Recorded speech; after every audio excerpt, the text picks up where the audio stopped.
Let's begin. Welcome to our work session for October the 4th.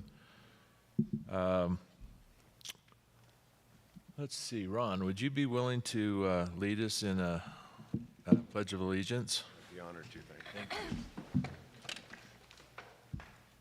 I pledge allegiance to the flag of the United States of America and to the republic for which it stands, one nation, under God, indivisible, with liberty and justice for all.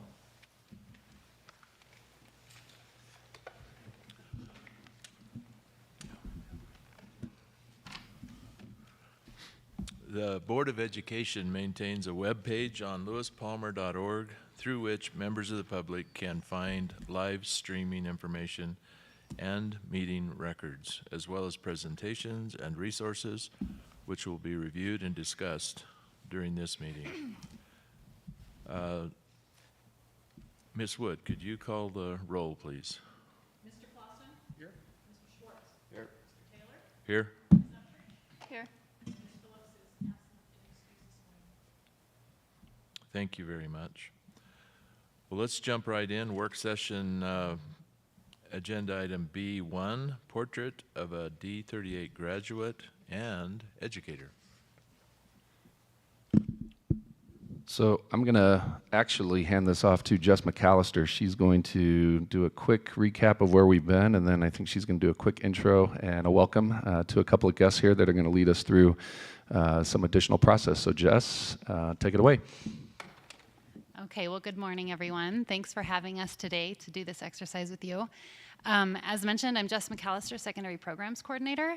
And if you remember last year, we got into the process of creating a portrait of a D38 grad, which was really student-led at that time. So students, we had 2 student interns. They were wonderful, and they surveyed a bunch of our constituents. So we spoke to students, and we spoke to alumni, and community organizations, parents, and they created a great product for us, but we all along knew that that product was going to be kind of our first step into it, and that we were going to work to refine it a little bit. And so this year we have enlisted the help of Colorado Education Initiative to help vet that work that was done and to lead us to a final product, which we believe will be here within the next few months, I'm going to say. So it is my privilege to introduce 2 representatives from Colorado Education Initiative, Alex Carter and Jared. Jared came to us and he did a listening session just last week with our elementary families and community. So we welcome them and are excited to get into it. Thanks, Jess. Hey, board. How are you? It's good to be here.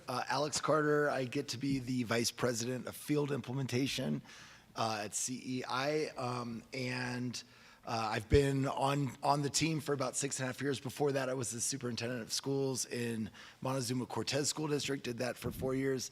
Before that, I was in Telluride as the high school principal. That was hard duty there. Being the high school principal in Telluride, I'll tell you. But this is, and my colleague here, Dr. Jared Anthony, been on team. You want to introduce yourself real quick, Jared? Sure, Jared Anthony. I'm the Director of Policy and Assessment Redesign.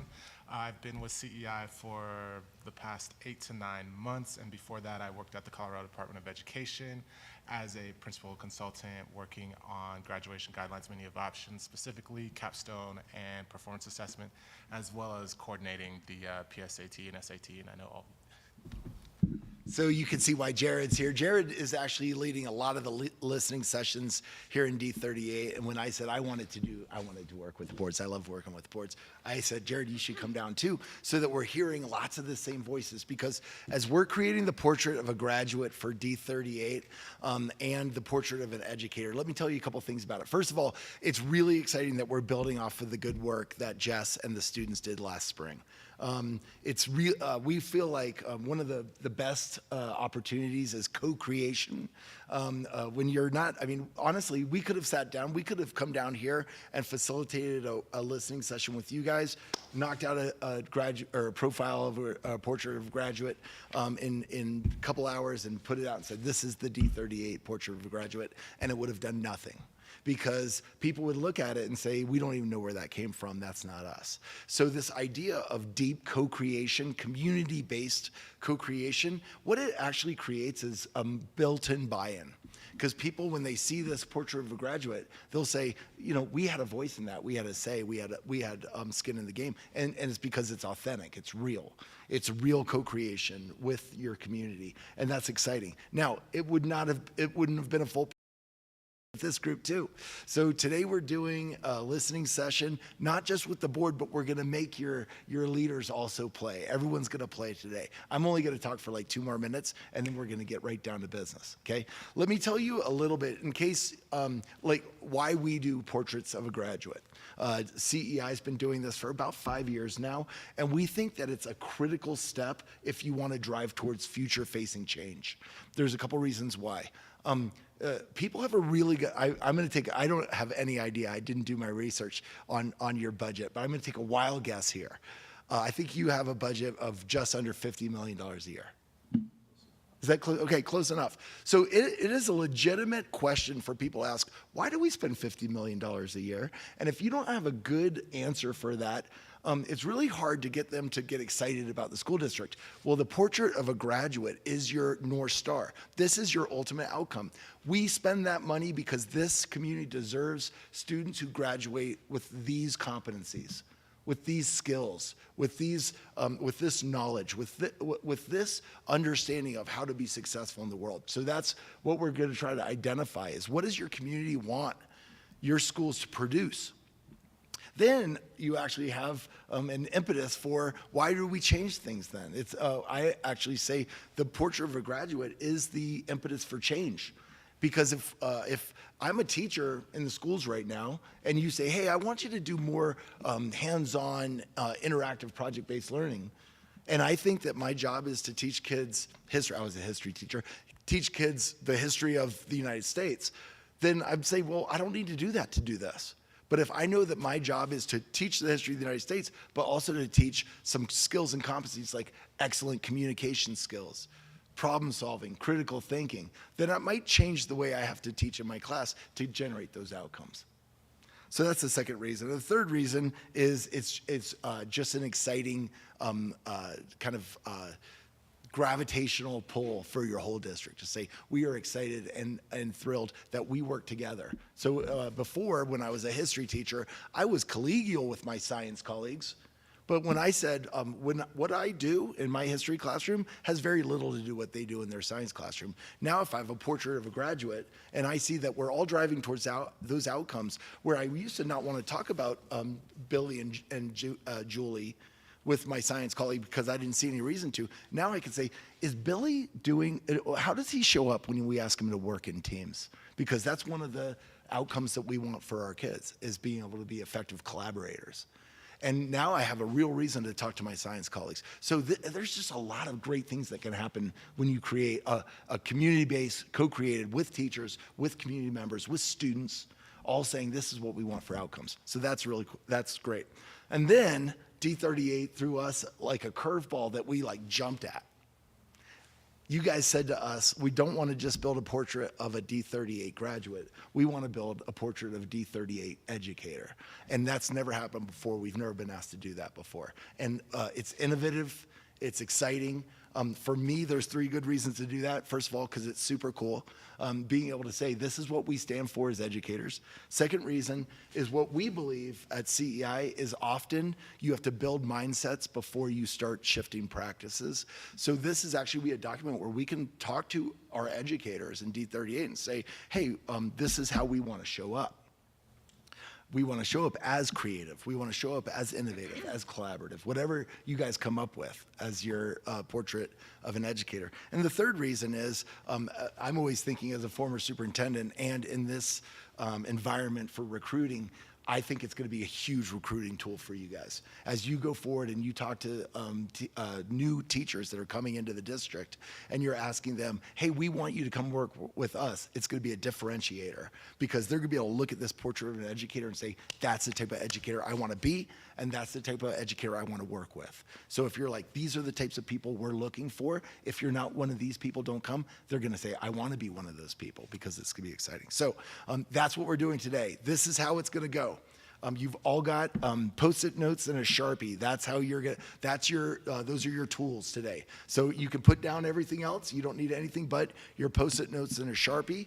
We've got 7 questions that we're going to answer. The way I'm going to facilitate it is I'm going to ask the question, make sure everyone understands the question, and then I'm going to play some music. You're going to have a couple minutes of independent thought to write down your ideas. Now, the way that Sharpies and Post-its work. You don't write down 6 different ideas, you write down one idea. So if I ask the first question, what are your hopes and dreams for a graduate of Lewis Palmer D38? And your first idea is I want them to be able to get a job. You write, get a job, and that's your first idea. It's one idea per Post-it, and you can put it right there. And then you write your next ideas. And the idea here is to go for quantity, okay? As many ideas as we can get. Does everyone understand what we're going to do? So you're going to list them out, and then we're going to spend about 5 minutes, putting up the ideas on the wall, and then we're going to go to the next idea. We're just going to do that 7 times. You guys all look so smart that I don't think I have to rewind that. All right, here we go. First idea. So what are your hopes and dreams for a D38 graduate? And I already give you your first one. It's so that they can get a job. All right. 2-minute timer.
About 20 more seconds.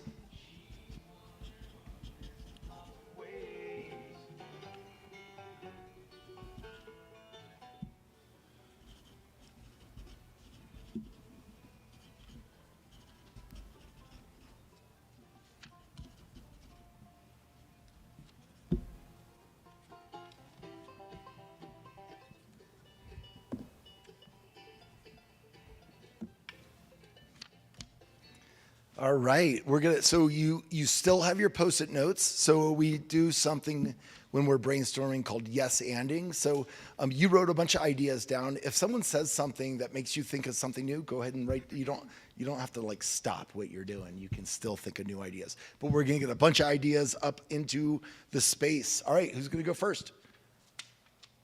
Productive member of society. Okay, we want our students to be a productive. Jared's going to run them up here for me as we do it. I'm going to repeat them so that the audience can hear. So Jared, get in the middle and just hand them to me. All right, let's go. Just pop off. What do you got? Okay, get a job or go to college. Get a job or go to college. So we're looking at the next steps. Love of learning, says Rick Frampton. He wants them to graduate. He hopes that they love learning. Go say them out loud as you hand them, though. So you said build a passion for the work effort it takes to endure through the tough stuff. Awesome. Strong work ethic. If you've got that same one, you can hand it along. Our grad will ascend leadership positions throughout the nation. Ooh, our grads will become leaders for our nation. Contributors to society that they're ready to give back. Lifelong learner, Lifelong learner. And if you have another one? mental curiosity. Ooh, I like it. They're curious about the world they're in. Confident, courageous, willing to pursue dreams. Ooh, I love that. So our hopes and dreams are that they graduate confident and courageous. Don't want it. It's the same one. Oh, that's the same. Yeah. Okay. So if I have the Rick's same one, do I just give it? Yep, that's it. Just give it, and then you can add a new one. Oh, same. I have be happy or fulfilled in a career or college path, and then I'll hand you my others that are similar. Here, these are similar. What do we chopped liver? Critical thinker. I guess so.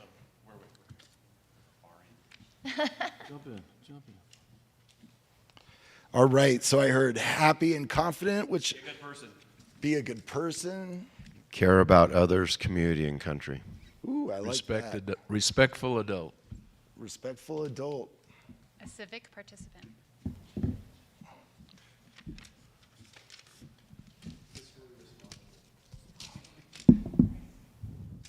Kind and generous. Be a good person. Emotional Generous. stability. Future leaders make a positive difference. Happy, I heard that a couple times. Put that over there. That was that. These are all redundant. Those are all redundant. Independent. That one's. So we want we hope that they can live on their own? That's crazy. All right, independence, kindness. I'm gonna put that with be a kind and generous person. Similar. These are all similar. Emotional. Lifelong learner. Did somebody say stability? Have an impact, make a difference. Here, these were already. Contributor, I saw that before. Collaborator. Collaborator. Ooh, someone that's world Stability. stability. Collaborator and skilled. All right, this is a care about others in the community, skilled, collaborator, demonstrate care for the community, emotionally stable, Understand the world. they live in. Contribute to society. All right. Occupation that fulfills them. Understand the Contribute to power of society. gratitude. Ready to go understand the real world. Power of gratitude. All right, understand the power of gratitude. I like that. Be a good teammate. Collaborator. Have a strong sense of value. I saw that. Flexibility in their future. Respectful adult, self-value. Flexibility in their future. Flexibility, so they're adaptable. I like that. Community partner. All right. Oh, that's good. That's it. They give back to they're ready to give back. It says, washes the superintendent's car weekly. Giving back to the school that helped them, proud of their school district. I love that. So our hopes and dreams, this is excellent. All right, that was a warm-up question. And as we move through the other ones, don't be afraid if there's something you're like, same thing. Write down the same ideas again. That's how we build empathy often, is we ask the same question. You'll notice that in surveys, right? They'll ask you like the same question 3 different ways. They're trying to see if you really believe it or not. Okay, so if it's something that you're like, yeah, that's something that I really believe in, and it answers this question too, don't be afraid to repeat yourself. All right, let's move to the second question. Second question, so now this is, the next 3 are past, present, future, okay? So the first one, when we reflect upon what you learned in your own educational experiences, what knowledge, skills, and competencies have been most beneficial to you? So what did you learn that has been most beneficial to you in your lives? Okay, and you could also, if there's something that you didn't learn in your educational experiences, but you wished you had, you could write that down too. All right, 2 minutes to think, and. Educational means all the way through, not just K through 12, right? Exactly. So we're looking at what did you need to be successful in your careers? I mean, you guys are all sitting around this table, so you've done something right. Like a one-man weave, like another man change your heart to fight love. More than a feeling, that's the power of love. To further diamonds with our cream.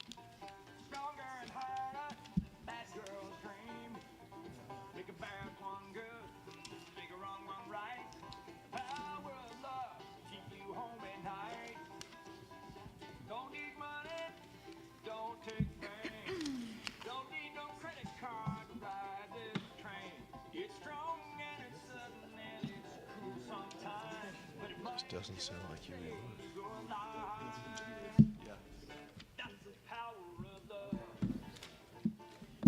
I just do, when I was in college, I used to play at this little place called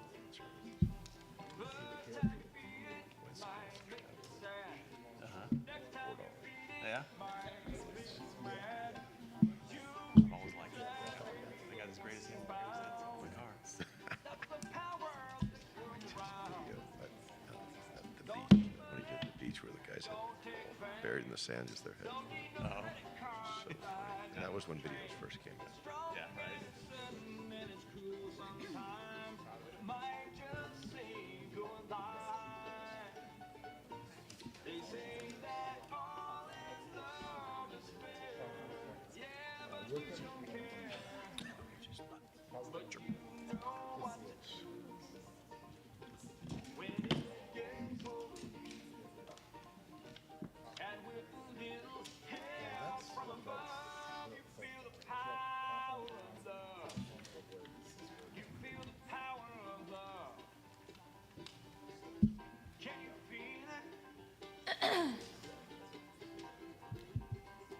Okay. All right, here we go. So what are the things, so now you're reflecting on, now you're reflecting on your own attributes. What do you got? I'm going to go ahead and help Mr. Klaslow. So he learned not to give up. Don't give up, perseverance. What do you have? Learned written communication skills, Vision 4, financial literacy. Okay, great. All right, we got behave with humility, become a great listener. Humility. Leadership starts with the great follower. And value the climb. Value the climb, exactly. I'm going to I have perseverance also. Perseverance. Effective communication. All right, we got perseverance, humility, power of listening, understands what is happening around us. I have listen and learn. Listen and learn. Communication. Ask so what, now what? Ask so what, now what?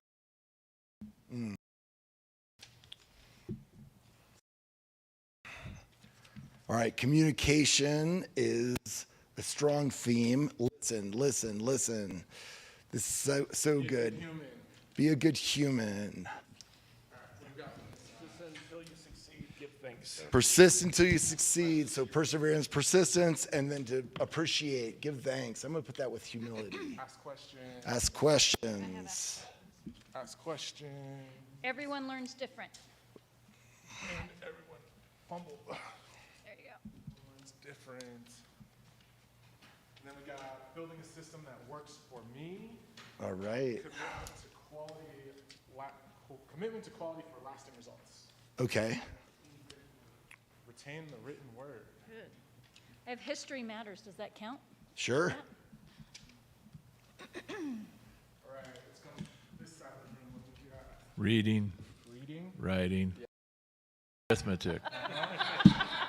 Core skills, core academic content. Core academic content. Can you go over that slowly, please, for me one more time? You pass. It worked well, didn't it? Appreciate understanding of the world around us. Also, we can't time. Also, I had that.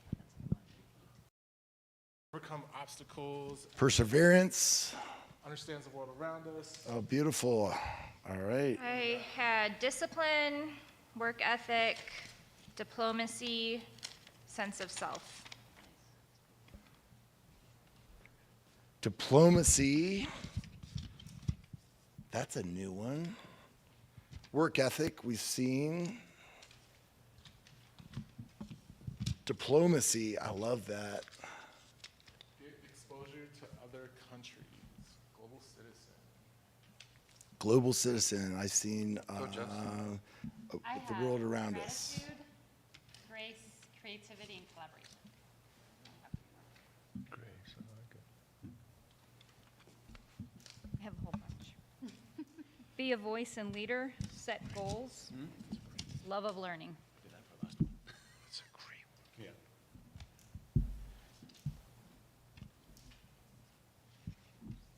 go. Ethics, marketing, and finance. Some more academic content. All right, ethics, Versatility. marketing and finance. Empathy. Versatility and empathy. Ooh, versatility. So we've got empathy is All really right, this I think I got listening. one that might be unique. Be bold and willing to stand away from the crowd. Take care of others around you. Give more than you get. And those are- Yeah. Take care of others. I love that. Give thanks. Stress tolerance. Cool. I have two that roll up to one. So I have technology short keys and coffee, but I really just mean humor. Don't take yourself. Did you say coffee? Yeah. Yeah, that's right. And the technology short keys. They should be. Bless you. They should learn to use coffee as a fuel. Leave All right. things better than you found it. Good communicator, critical thinker. Did somebody say well-rounded? You did. Okay. Contribute, I'm just going to throw them out there. Contribute to society and be kind. There you go. That's all.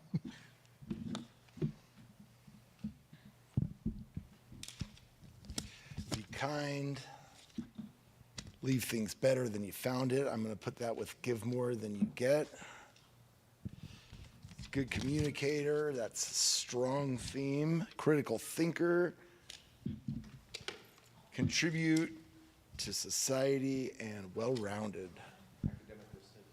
Academic risk-taking. Make yourself useful, credibility, Credibility is earned, not given. All right. Ooh, I like I see a few more right there on the edge. Let's make sure we get those. Okay, don't worry about it. Well, let's put them up anyway. Repeats create themes. Themes are good. All right. That's work hard, never give up, be a good active listener, respect for others is non-negotiable.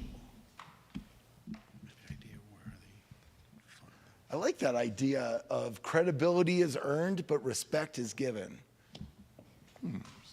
That was, I just saw those two things come up like right next to each other. It's a cool idea. All right, excellent. Okay, we're gonna go to the next one. We are right on time here.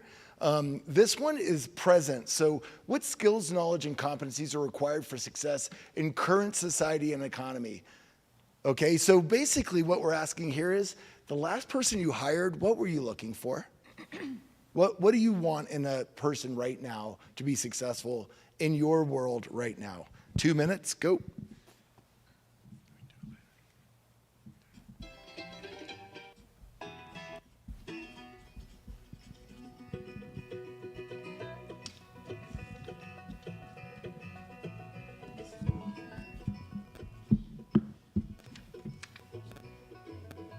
All the old paintings on the tomb, they do the sand dance, don't you know?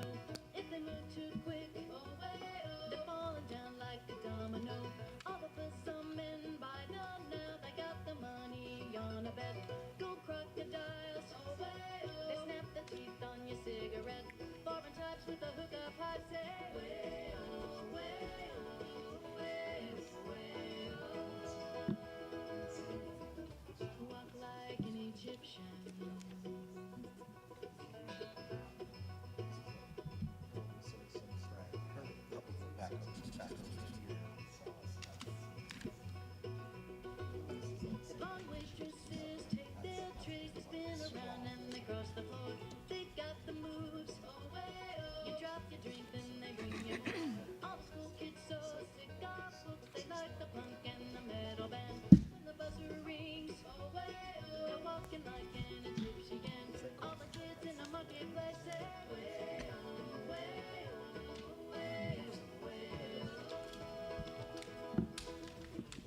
All right, let's go ahead and get some answers up on the board here. This one is, what are you looking for in your people right now? What are you looking for? Empathy and good listening skills. Here, that one goes. Say it out loud. Take pride in your ideas.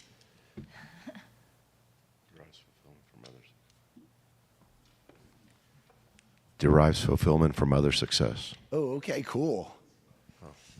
Bright, like that. curious, work ethic, results oriented. Right. So you're looking for group success, and that makes me bright, curious, work ethic, results oriented. Work ethic, courage, Self-motivated, strong work ethic, courage. Courage. It's a cool word. Improve the team, Improve the team. willingness to collaborate, So, be a doer, so we're looking for people that lean in, bring a great attitude every day. bring a great attitude every day. I love this. This is different. Seeks to understand first, vulnerable, continuously growing. Okay, that's good. We'll come back. So we heard seeks to understand, so empathy and listening, vulnerability. Go ahead, work ethic Continuously as growing, well. growth mindset. Collaboration and teamwork, takes initiative, emotional intelligence. Takes initiative, be a doer, strong work ethic. I'm seeing these theme coming out. Collaboration and teamwork. I'm seeing another theme come out. Idea generator, critical thinker, confident, positive, Feels feels fast and forward. fast and moves forward. I like it. Emotional intelligence. Emotionally intelligent. Okay, I have integrity, authenticity, and creativity. And then those are repeats. Those are all repeats. Common sense and problem solver. I have problem solving. Problem solver. Those are all duplicates of what has been said. Problem solver. Duplicates coming.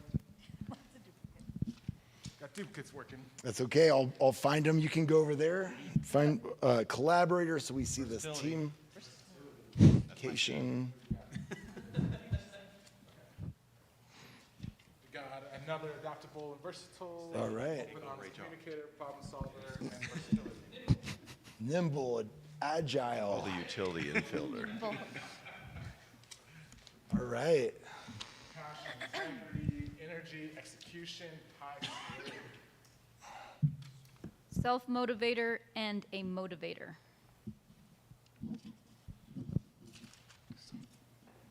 Goals, goals, goals. Ron, I appreciate how you think green. You put 4 ideas on one sticky. Yep. Uh, that was Can coach, an ability to be coached, humility and willing to put others before self, and then some repeats.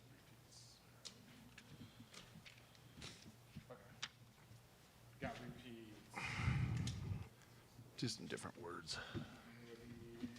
The themes emerge.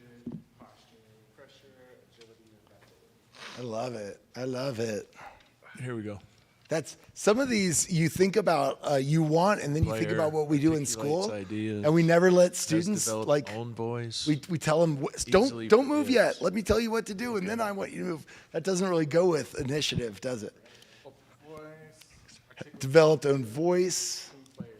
team player. So we're seeing lots of collaboration. We're seeing lots of forgives. action. We're seeing lots of idea creator. Gives, That's it. Flexible. systems mindset. Systems mindset. This is terrific. All right, last ones on this topic. I'm just throwing them at you. It's supposed to hurt. They're just falling all out. Ideas just fall out of board member up church. Got grace, contributor, Contributor, organized, organized. listener, We've heard. financial literacy, Financial literacy. goals, goals, and more goals. Goals, goals, and more goals. Okay. Oh, one more. Okay, let's get it. Bring something new to the team. That's right. Something unique. We don't want cookie cutter employees. I love it. All right, this is good. Now, I'm going to ask you guys to put on your Jetsons future cap. All right? What knowledge, skills, and competencies will D38 students need to experience for success in their futures? So now we need to think about that 12-year-old that's in our schools right now. When they're 32, when they're 20 years from now, what are they going to need to know and be able to do to be successful in their futures, and how can we prepare them for that? So what are they going to need? So think about the future. 2 minutes, go. It's true. Okay,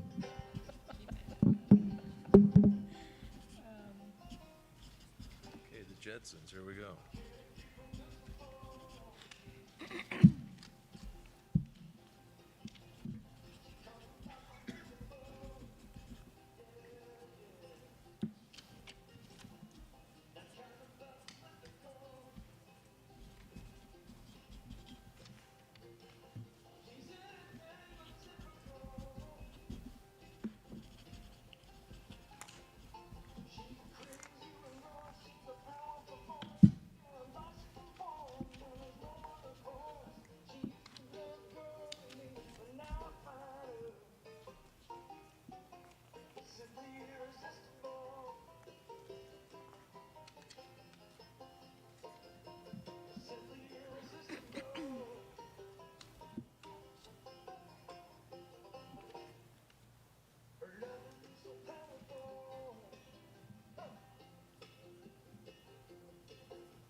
All right, so what are the future competencies we're looking for?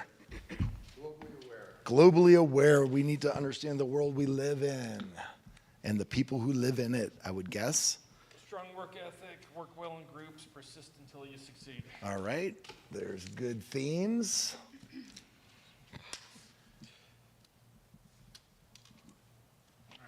Understand the value of failure. Understand the value of failure. Willing is not enough.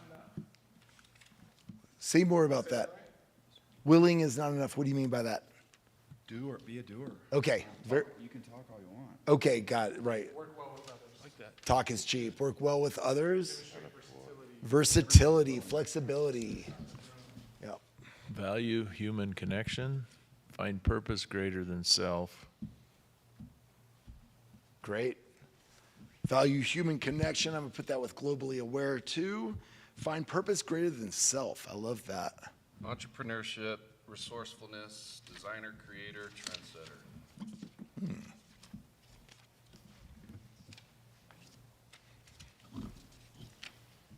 Data interpretation. Here's one similar to his, filter data appropriately.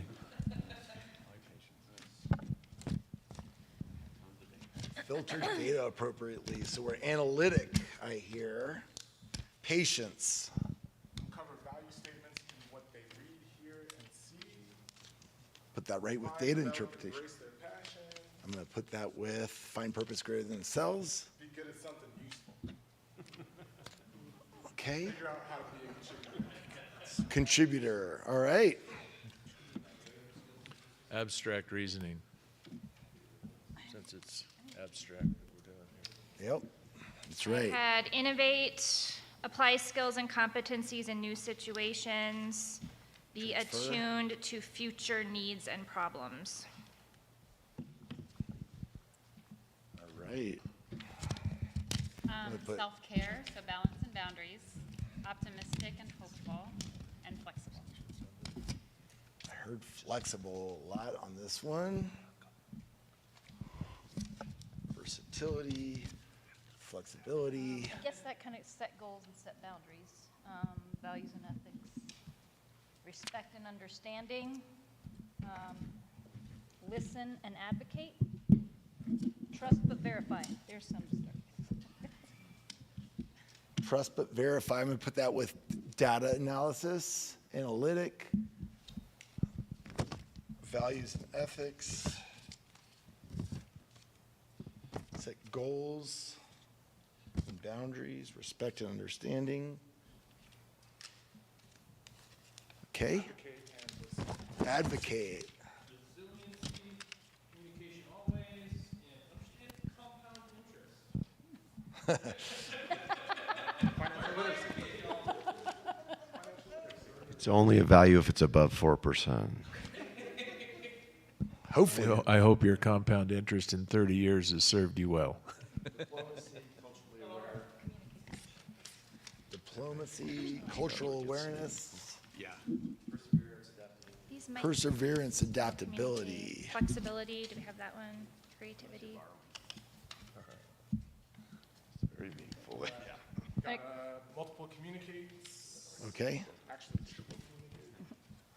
Self-respect, don't give up. Appreciate input from another perspective, and diversity of diverse individuals and perspectives. I got one more.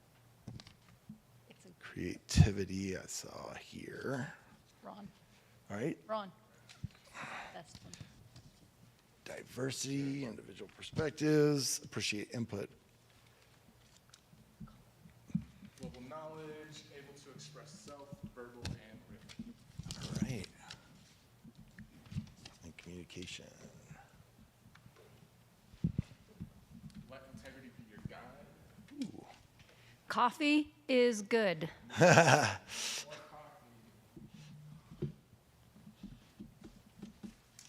Consider curious and apply.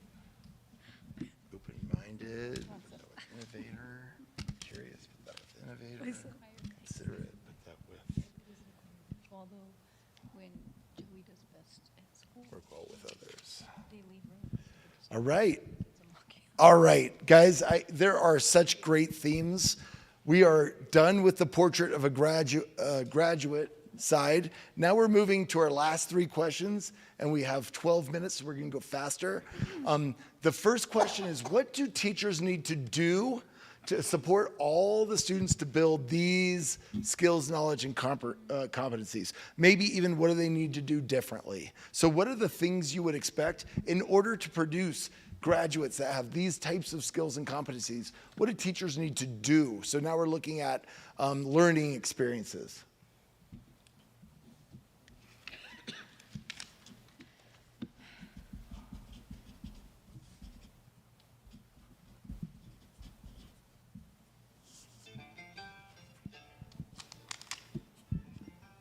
Where's my wife when I need her?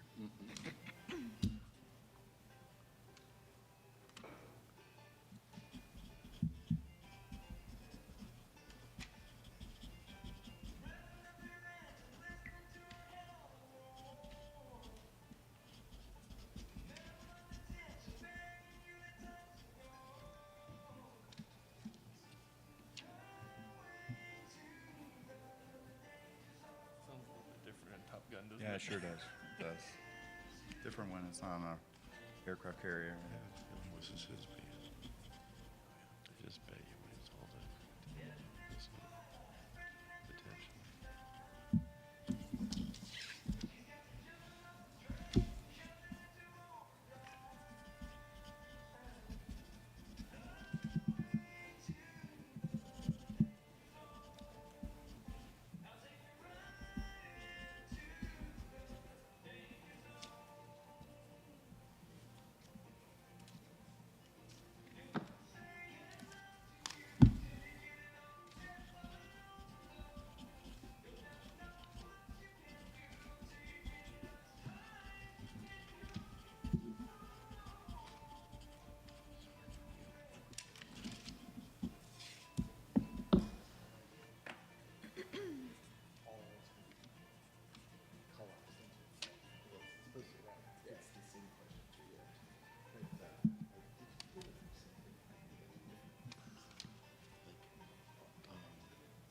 I'm gonna show you how I do this.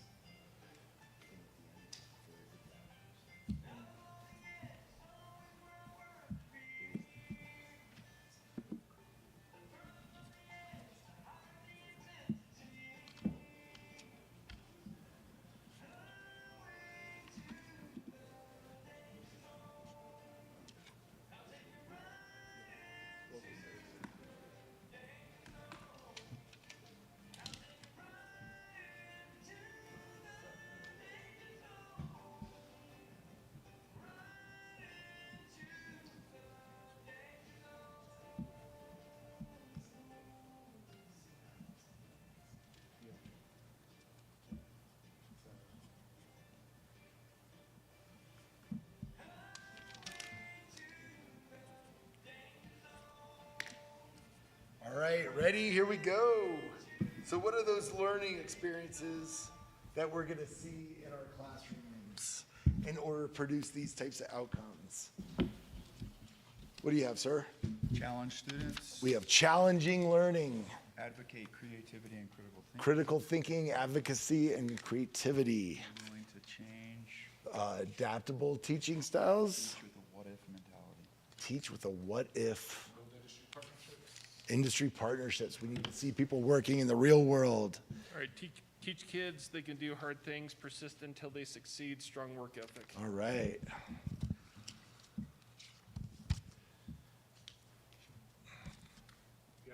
Partner with parents appropriately.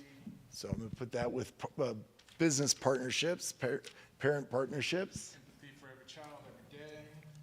Empathy for every child every day. Establish ground rules for the classroom. Clear ground rules. Where do you want to start? Allow students to move about and speak freely. Voice. Allow students to express themselves with versatility, provide strong support for foundational skills, get to know students personally and families, understand and support different learning modalities, nurture partnerships with families and community, expose students to new ideas and opportunities. Support. So this is empathy for every child. Partnerships. No. New ideas. I'm going to put that with challenge students, creative thinking, critical thinking. Optimize education delivery, focus, stay away from problems. We have a counter narrative, a first counter narrative. All right. Customize, so I'm going to see that differentiation. And focus. Leverage current curriculum for individual consumption and retention. I'm going to put that there. Build value of teamwork related to results. Nice. Teach integrity. Work to uncover student passions. Leverage for learnings. All right. Provide real-world learning experiences, student voice and choice, opportunities to collaborate and solve complex problems, differentiate, and know their students. Okay, got that one too. Student voice and choice. Real world learning experiences. Yes, all right. I have to provide actionable feedback, extend grace and empathy, and celebrate opportunities to learn from mistakes.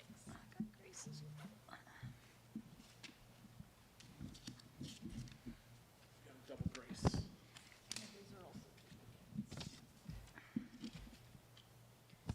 I have involve and talk to families and students, motivate love of learning, different students learn differently, teach how to think, not what to think. I like that. Teach how to think, not what to think. So we see challenge students up here. All right, they do it, they know their students. Strong interventions, adaptable instruction, individualization, allow for failure. I'm going to put allow for failure with challenge. Adaptable instruction. Adaptable, I'm going to put that with differentiation. Put that with differentiation. Failure to learn, put that up there with challenge. All right. Got one over there, got a couple. Yeah. Yep. I think, and two college. Student self-esteem and confidence. Continuously broaden knowledge, continuously improve teaching skills.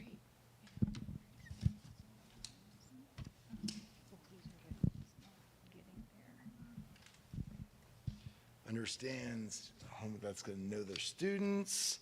Encourage innovation. I'm going to put that up here with critical thinking and creativity. And we've got, do we have a last one? No, we're good? Over here? I like, can you read that again, though? Honor student voice and choice. I think that's a good one. I just have self-care, and a smile is contagious. All right. All right, we are at the last question. And the last question is, if they're doing these things, these are more, what do they need to be? So when you think of the characteristics of your favorite teachers or your children's favorite teachers, you don't have to name their names, but it's nice if you do. We're on streaming. So because you're only talking about good things, you could say, I love the way this teacher is this. These are the ways, this is how I want my teachers to show up. Okay, so what are the skills, knowledge, competencies that we want for the D38 educators so that they can do these things? Go.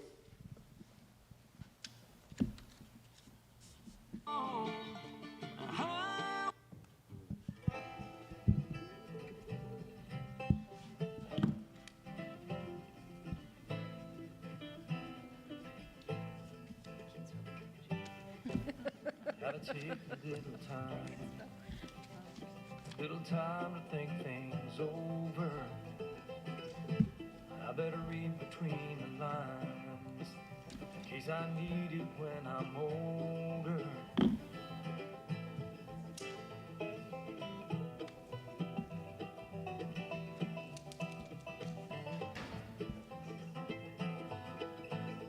This mountain I must climb feels like the world upon my shoulders. Through the clouds I see love shine. It keeps me warm as life grows colder. In my life, there's been heartache and pain. I don't know if I can face it again. I can't stop now. I've traveled so far to change this lonely life. I wanna know what love is. I want you to show me.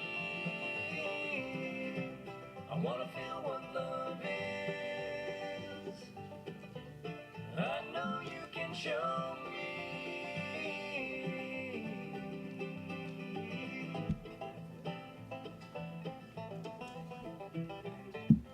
I'm gonna take a little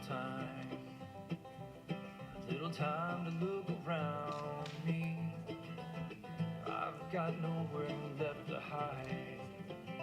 Feels like love has finally found me. In my life, there's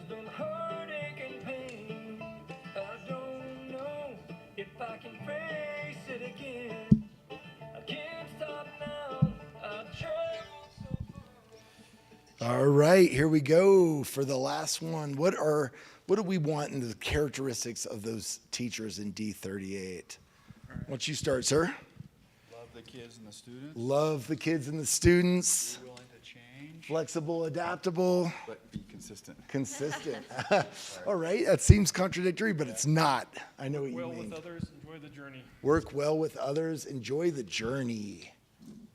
Approachable, empathetic, and kind. Approachable, empathetic, and kind. Flexible, I also saw in there, which is, are you willing to change? Again, Flexible. a smile is contagious. Allow for failure with love. Encourager. Oh, wait, these are the same. Encouraging and encourager. Know how to reach and teach each student. How about that? Let's start with those.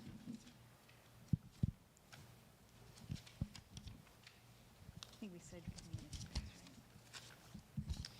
I had caring, intelligent, flexible, and then they need to be instructionally competent as well as have content knowledge.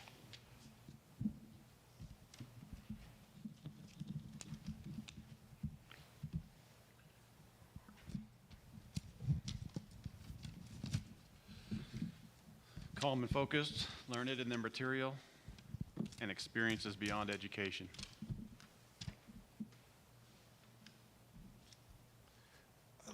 All right, calm and focused. Got the competent over here. Experience beyond education. I'm gonna put that with it. Enjoy the journey. Calm and focused. Did I hear creative? Down here. Honest and sincere. Honest and sincere. Oh, yeah.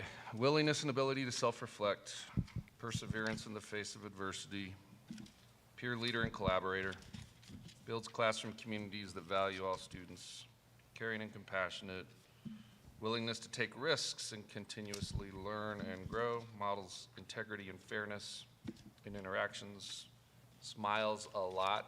Tiffany said it better. That was it. I think it was a repeat. All right. What's your repeat? Compassionate.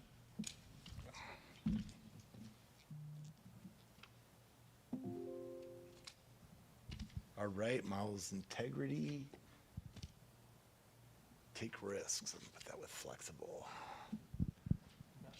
Compassionate. I love that. I'm gonna put that with here.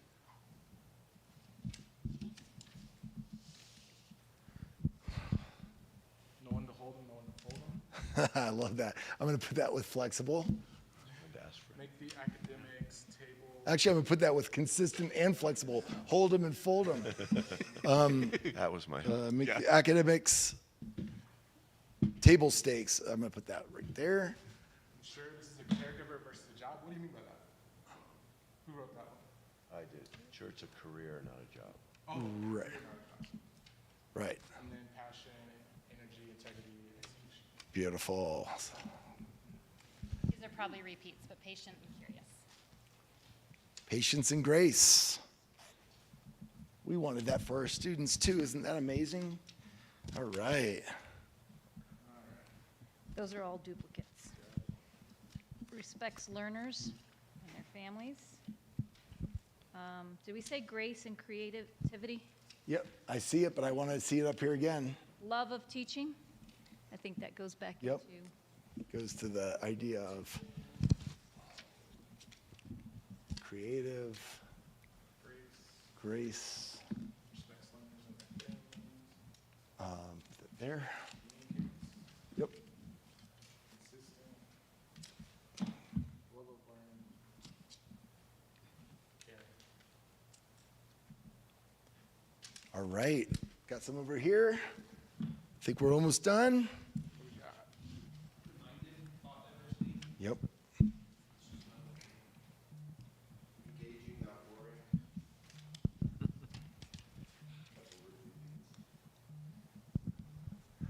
Engaging, not boring. Interested in individual students. Positive. All right.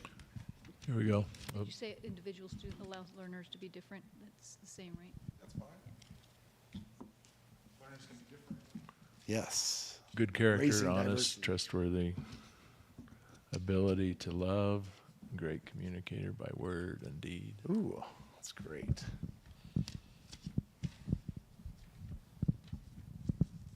Honest and trustworthy. I'm going to put that up there with consistent. Ability to love. All right. Okay, folks, this is terrific. I think we've got it. We're, sorry, Casey, 4 minutes late. I think we started 4 minutes late, though. All right. Set a record. To stay close to on time? Yes. Well, thank you, board. Are you guys going to take a break, or are you going to roll right into it? We're just going to roll. Okay, roll. I love where your head's at. Then we're just going to very quietly leave your session. Thanks for letting us crash your party. I'm going to just stand back here for a minute and take pictures, but just go ahead and go with Okay. your meeting. Thanks. Okay. Before we move on, is there any shared reflections from the group or anything else that may be on people's minds related to this effort? What do we do with these things? What happens next? So, Alex, not to hand it right back over, but can you speak a little bit to the next step? Absolutely. So, Jared, do you have 3 more listening sessions or 4 more? Sorry. We have 3 more listening sessions because we collapsed one of the community ones, and so now we have 2 more educator ones after that. So 1 communicator, 1 community member, 2 educator, correct? So there are 3 additional listening sessions. What we'll do is then we kind of retreat and we do a data dive and we create some themes. We meet back with your core team here in the district to really dig into this, to develop a prototype based upon the input from the community. And that prototype will go back out into the community. We test it with teachers, test it with students, test it with community members, test it with this group. And then hopefully, I don't say hopefully, by your December board meeting, you'll have some proposed portions of graduate and a portrait of an D38 educator. Then, something that Jared said to me is, hey, this is great, but if you build this vision for student outcomes and this vision for teacher outcomes, and the system stays exactly the same, there's going to be a rub. That's the good work is to say, okay, then now how are we operationalizing a system that will produce those graduates and support those teachers? And so that's the good work of these people. And that's probably working this right there. Yeah, Amber, anything else you'd add to that? Jess, anything you want to add to that? I guess just simultaneously, as these listening sessions are happening, the schools are also speaking with students again and asking similar questions that are just a little bit more catered for that audience. So that will be part of the data that will be collected also. So that's a really important thing is that one of our colleagues came down and met with all of your principals and trained them up to do basically the same type of listening session to get into the student body and ask them, what do you want your teachers to be? What do you want as a graduate? So it's going to be a really inclusive process. I think the other thing that is exciting to look forward to is how the visual depiction of all of this process will yield a product that we can look at and be proud of, in the sense of this signifies who we are, what we're about, as well as where we're going. And it's something that can be circulated and shared and messaged in a way that not only is on display, but really an invitation for every student, every staff member, and our community to say, how am I a part of that? Where do I see myself in that space? And that, for me, represents the next couple of levels of work. Whereas I think last year what we were able to achieve was a starting point for that vision.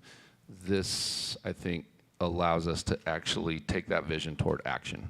And I think you'll see a lot of different examples of how that work will fold in to everything that we do. And when we start, for example, in an engage and elevate session,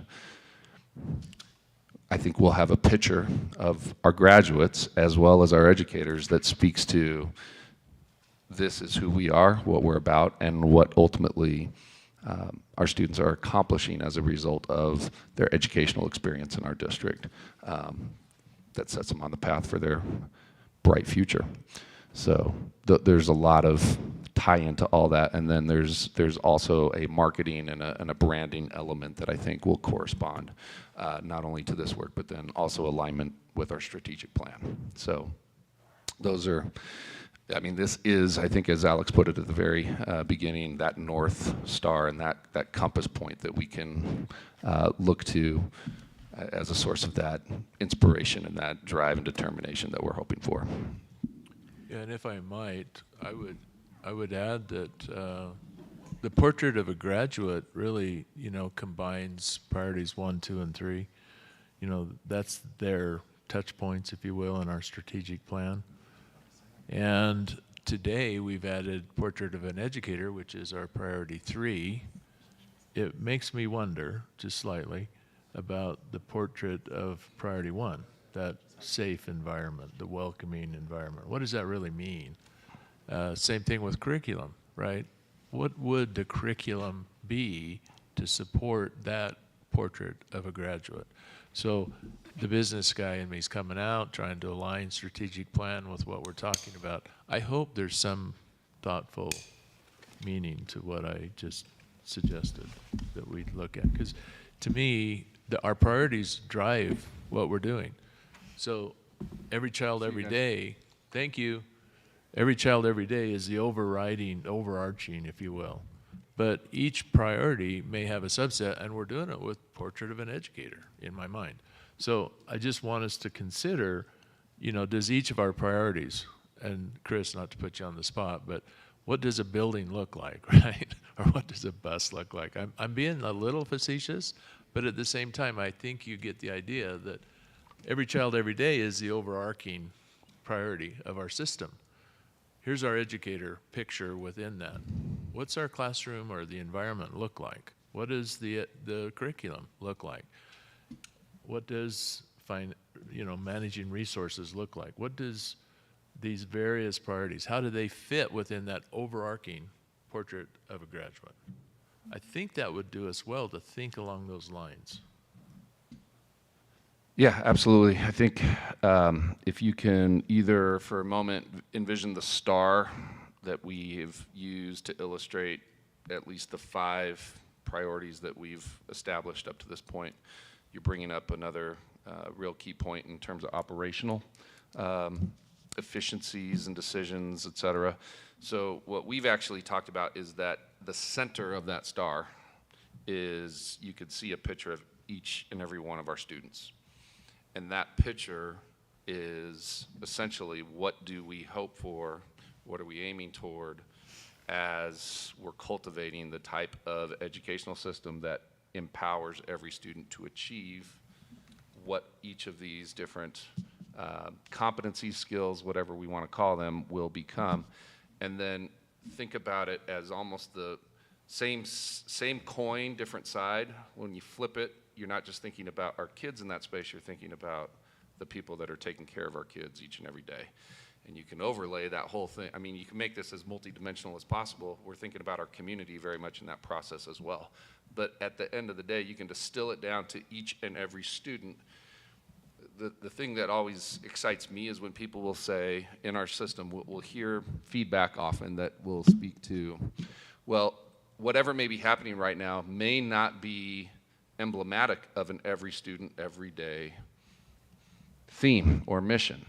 And what I appreciate about that is exactly how we want people to be able to experience what, if it's not good enough, how are we making it better? What are those opportunities or obligations really to make sure that it is a system that's delivering that type of experience?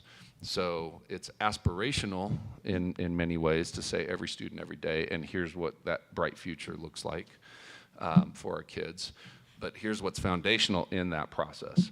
So what I'm excited about is there will be a visual depiction that will speak to everything that we're aspiring to, but also an element of here's actually how we're doing it, not just what it looks like, but what needs to happen in order for those experiences to occur. Yeah, thank you. So in a strategic plan, we talked about, starting it with the as is, and then we would aim for the to be, the future state. That's what this work is defining, is what do we want it to be, right?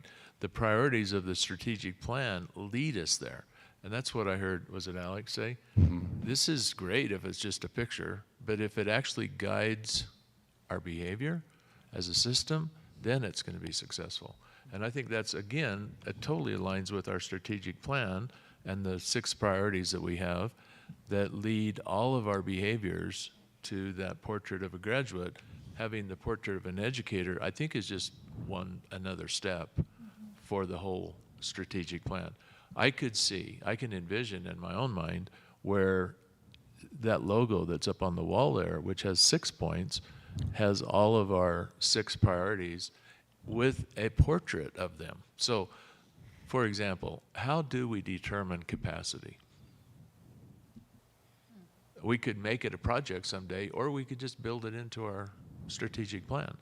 We were asked a question at the first Engage and Elevate that I attended about building requirements in the future. Well, I just relied on what we're doing, the strategic plan, demographic studies, capacity planning, etc., because I don't know any better. But that's the concept of a comprehensive strategic plan. And not from an educator perspective. I willingly admit, right, I don't look at this as an educator. I look at this as a business. And that's not entirely inappropriate, okay? We concur. Yeah. Let's move on then. Good segue. Our next Thank you so much. work session item Thanks, is Jess. B2. Thank you, Jess. Is B2, Engage and Elevate sessions for the school year 2022-2023. Mark, I think you're going to lead us on this. And if we might make a slight pivot, I think maybe talking a little bit about what happened at the last Engage and Elevate and some suggestions, recommendations, and conversation around that before we dig into what happens when we get into a monthly routine, if that might be acceptable. Yeah, if I can just echo that, we would just love to co-reflect on successes from the last session and or opportunities for improvement and next steps. And for those who weren't there, we did have our first Engage and Elevate at Palmer Ridge High School last week. We had about 8 community members attend, which was smaller than we anticipated. We did market it in various locations, and you know what we reflected on is people are busy and people have a lot going on, especially in our school communities. So we think that there might be some opportunities to invite people in a slightly different way. I'll get into that in a little bit, but Mark, I'm gonna pivot with you. Great. What I'd like to do is those who were there, I'm going to go around the room, and I want to hear from every one of you what's one thing we could do better, and what's one thing that we need to fix or correct, improve, if you will.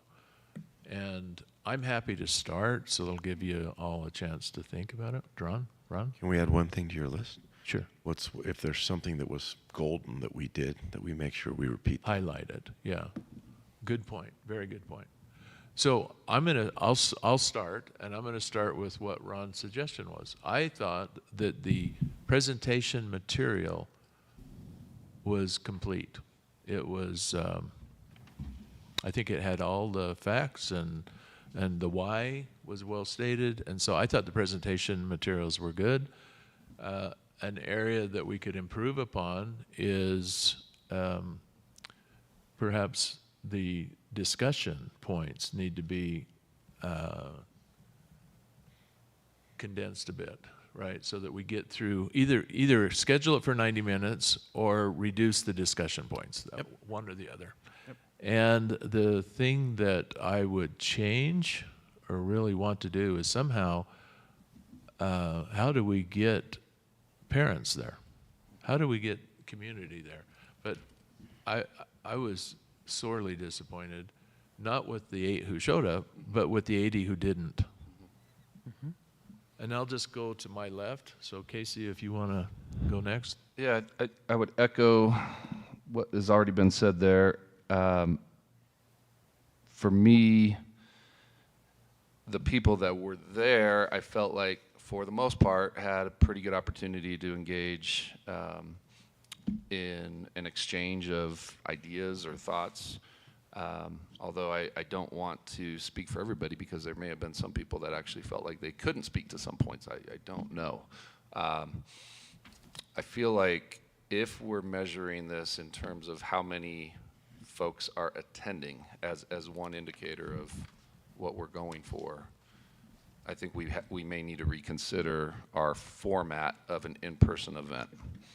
And one possibility to that would be to make it a virtual event, to see if that could potentially attract and draw more of an audience.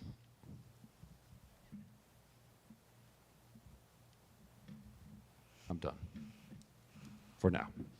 Vicki, were you there? Okay. Brett, you were there. Yes, I was there. And, you know, I always have these challenges in presentations about trying to be thorough but concise. And so, yes, you know, it does need to be 90 minutes, and we need to structure Q&A time, design Q&A time, I should say, as part of that. I think some of the best parts of this were the interactions, and you got to make sure you have time to facilitate those interactions.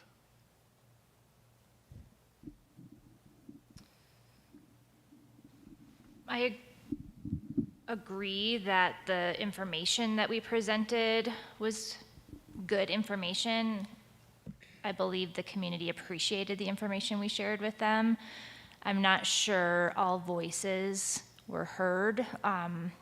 We had some community members who did ask questions and share opinions, and others who did not. And so thinking about the structure and how we can just make sure everyone's voice is in the room.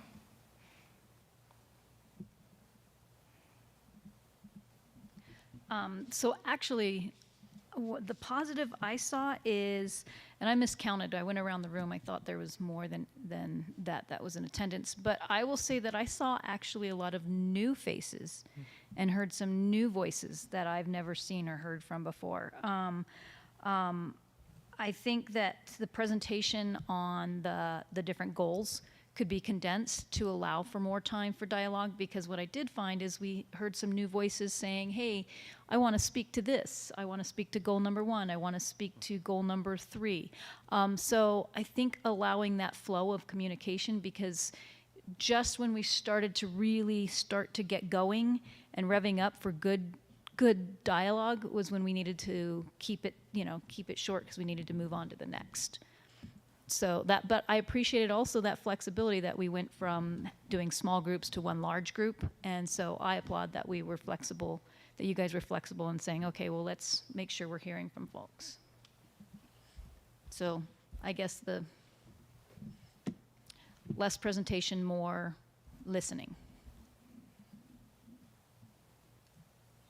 I echo much of what has already been said. I think one thing I can add to the conversation is we were ready to pivot for any number of scenarios we faced, and in fact we did. We pivoted for a smaller crowd than expected, and in fact we were ready for what if it's a large crowd, what if it's an extra large crowd. But we pivoted well for a smaller number of folks, and I think they got a lot out of it. I think there are opportunities to hear additional voices in an organized way. And I think as we move forward, especially as we get to the monthly sessions of Engage and Elevate, we'll have an opportunity to dive deep into specific topics within each of the priorities. We can talk about that a little bit more. But for these next two, where we're trying to talk about the broad, multi-points of our strategic plan, I think extending it to 90 minutes is necessary, as already has been said. And I think allowing it to be virtual or town hall style could be advantageous for us. Well, first of all, Mr. Ridgway, you were very thorough and concise. And the financial information that you provided was extremely helpful, because I think a lot of folks really need an education around that topic, and we need to continue to make that topic a priority. So that was really one of the strong points of the evening from my perspective. And I agree that if we can, and I don't know if this is an area of improvement, but it needs to be an area of focus, which is if every individual who attends these sessions walks out feeling like they've had an opportunity to have their voice heard, we've been successful.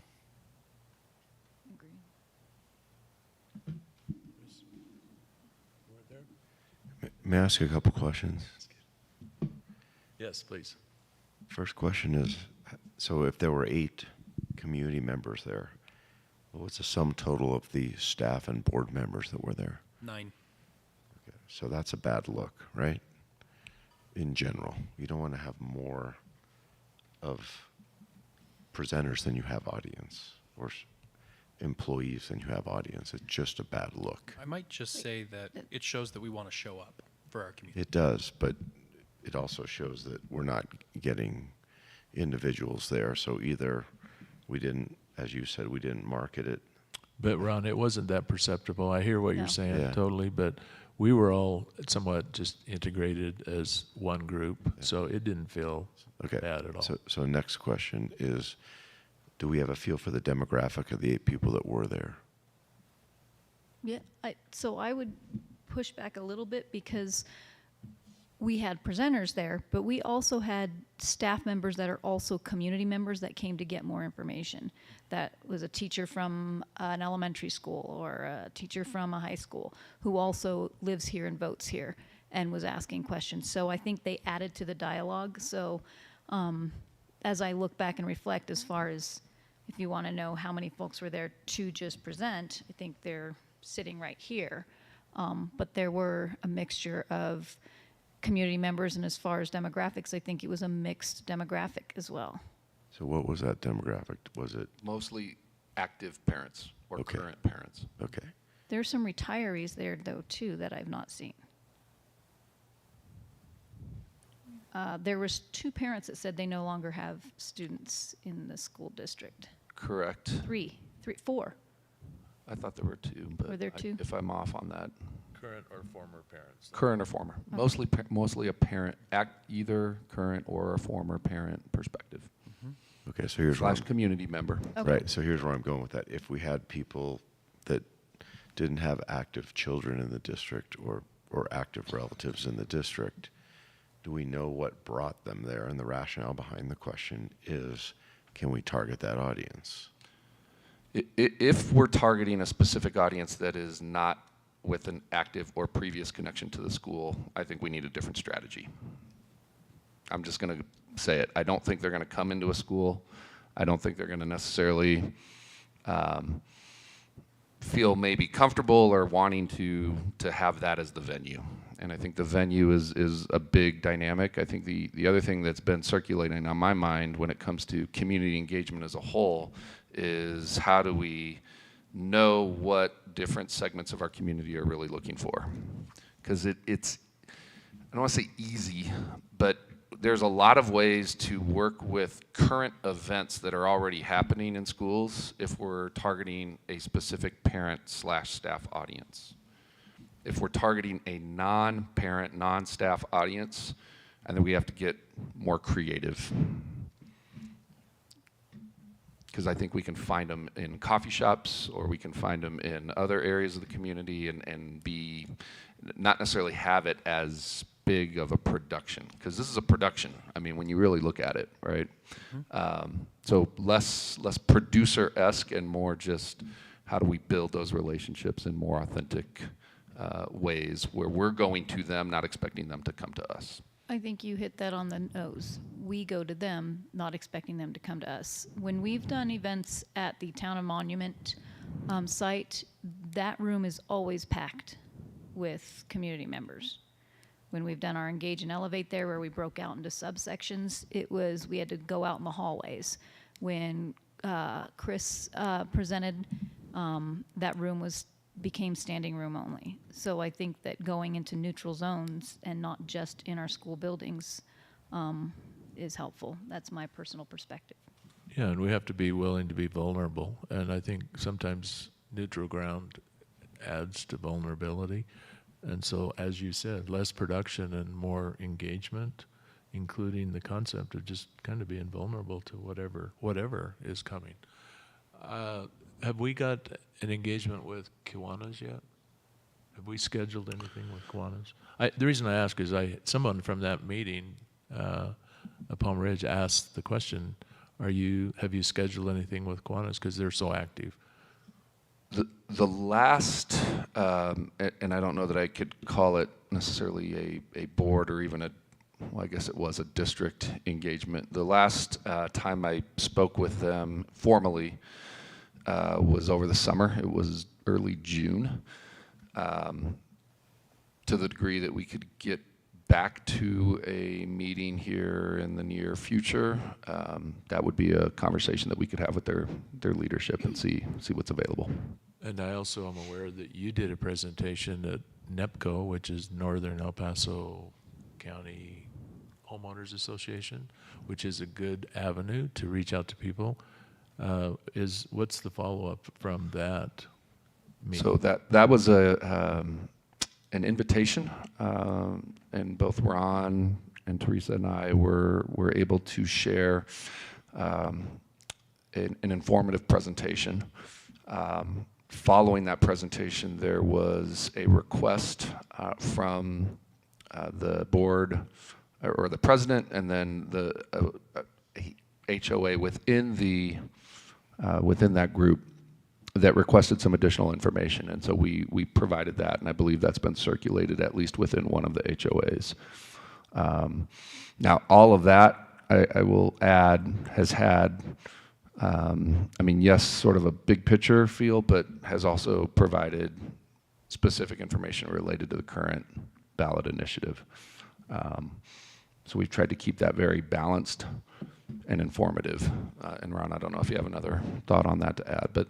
Well, before you do, Ron, in our HOA, which is only 62 homes, we did receive that information through our HOA board, so it worked, is my point, at least Right. for ours. It's good to hear. No, I have no comment. Yeah. You covered it. Just a thought, the whole idea of coming to them, I think there's great value in that. I'm a non-coffee drinker, and so is my daughter, but whenever she's in town, she likes to go to, is it Wesley Phillips? Owens. Wesley Owens.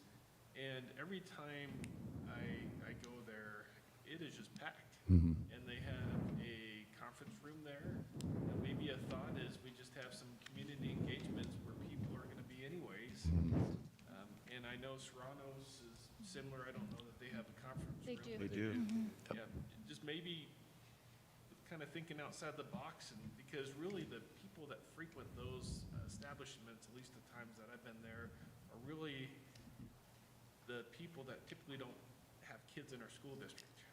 Those are the ones that we really need to reach out to and educate. And they're quality communicators typically, right? They have a peer group that they're very active with. So the capacity for them to network is probably quite high. So you actually get the social media exponential component out of that, right? Sure. The community buzz. Yeah.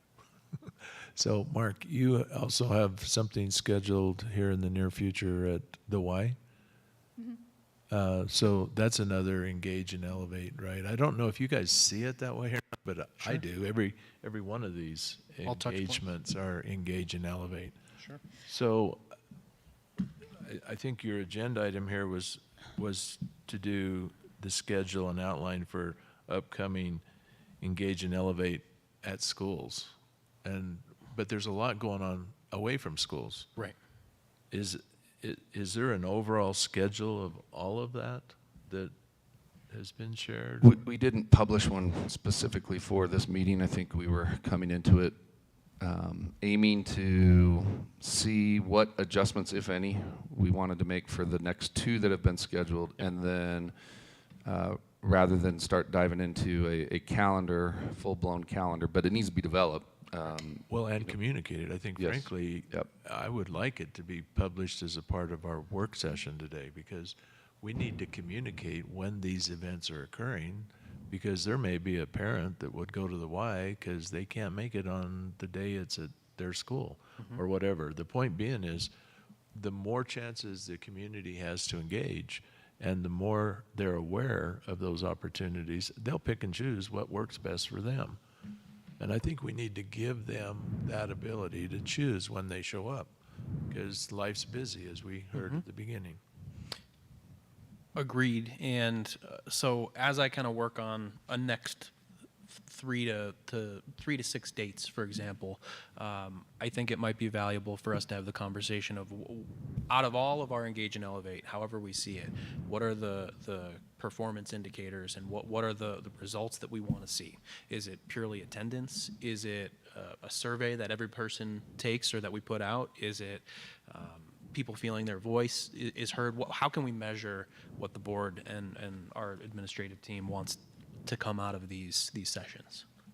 I don't think, personally, I think attendance matters, but I don't think that's the indicator I'm looking for. I'm more interested in the feedback that you received. You had information there, and on the back of that, people could put comments. That's the value of this proposition. I mean, there's two ways of communication that's going on, is the listen and learn from them, but there's also what they write down and they tell us. How are we using that? You see all these thoughts here that we did today? That's feedback they needed to develop a draft of a portrait of a graduate. What are we looking for? Why are we engaging and elevating?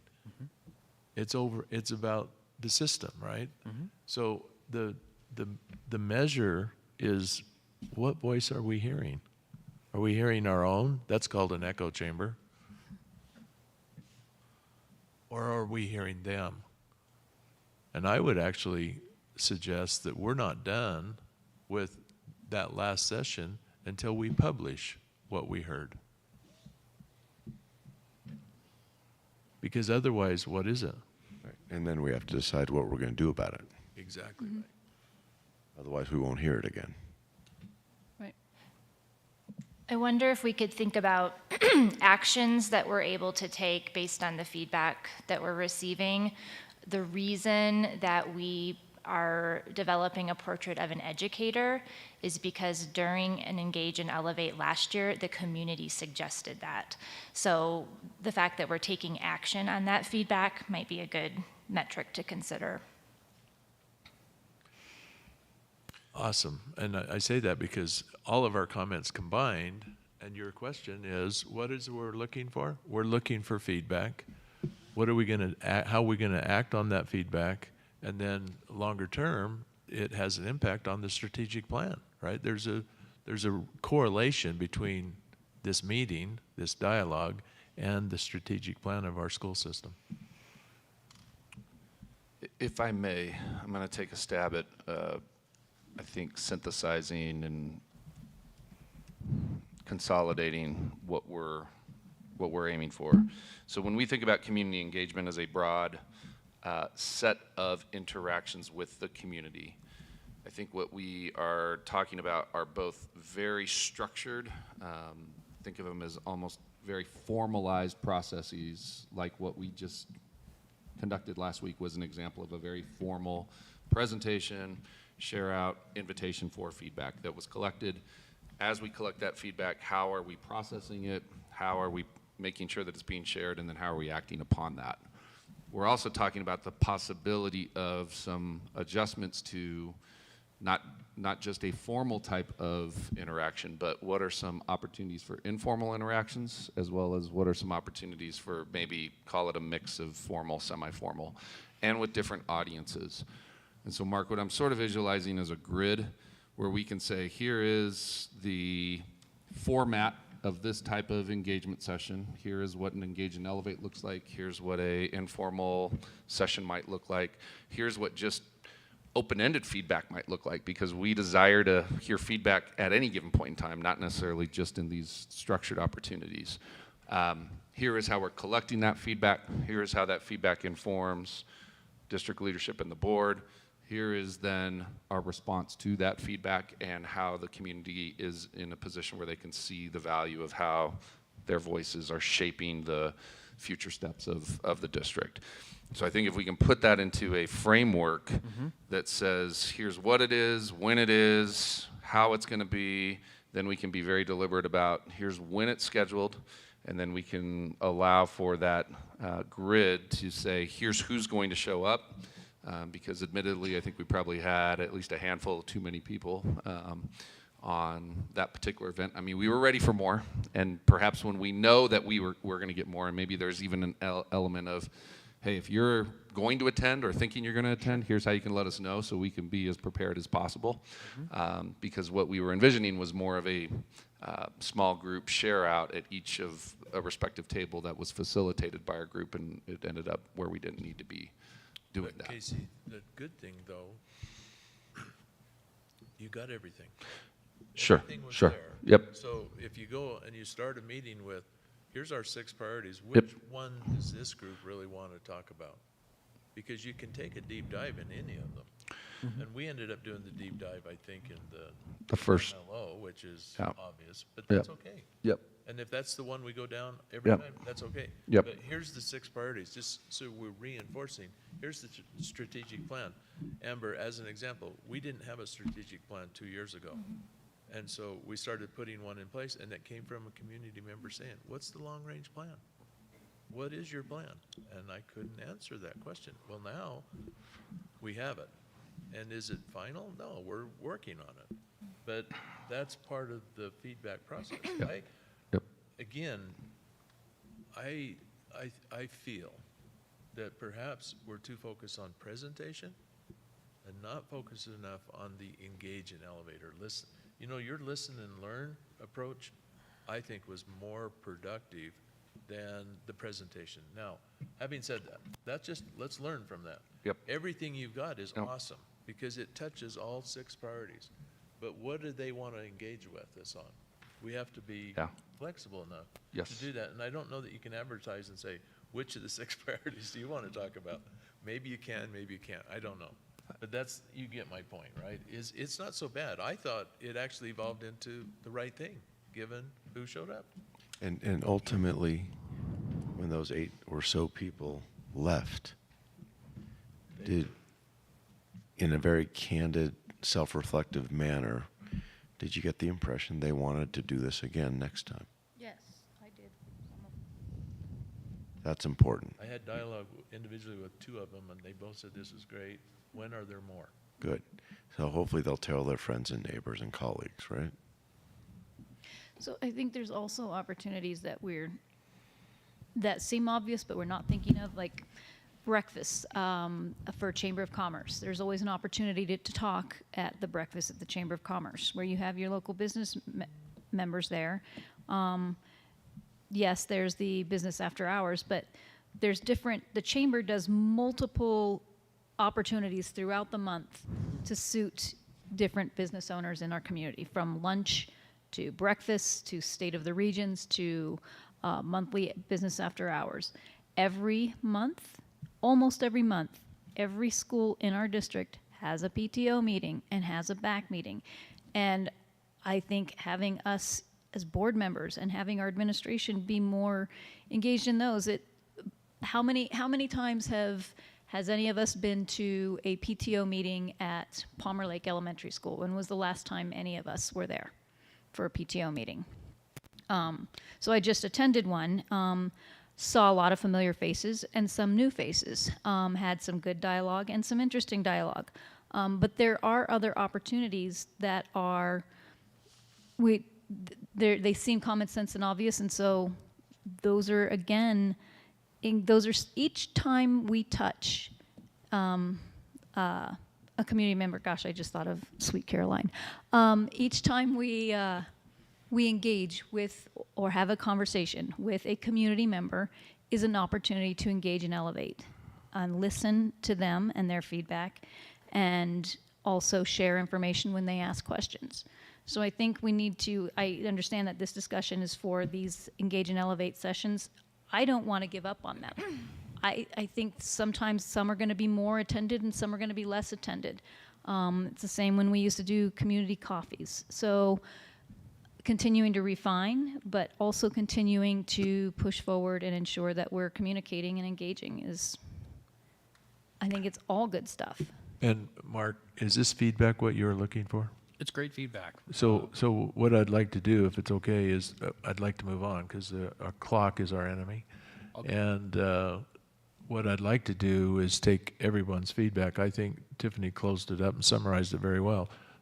Engage and elevate is every time we engage and interact with any school event.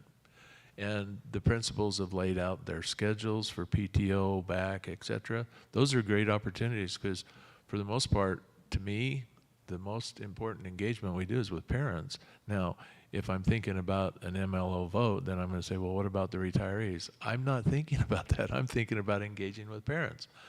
So that's my perspective. That doesn't make it holistic or right or wrong. It's just my perspective. So I appreciate the way you synthesized and summarized everything, Tiffany, because I think that's right. And I don't think that engage and elevates should ever be anything beyond our strategic plan. Those should be strategic planning sessions where we're trying to get feedback from the community on the school system strategic plan. Engaging and elevating otherwise, we should be doing it all the time. And Mark, I like what Casey's saying, and I just follow his lead and, you know, make us aware of things. You know, Teresa's not here today. Well, I wasn't here last time, and etc. Life happens, and it's okay. We do not have to be at everything every time.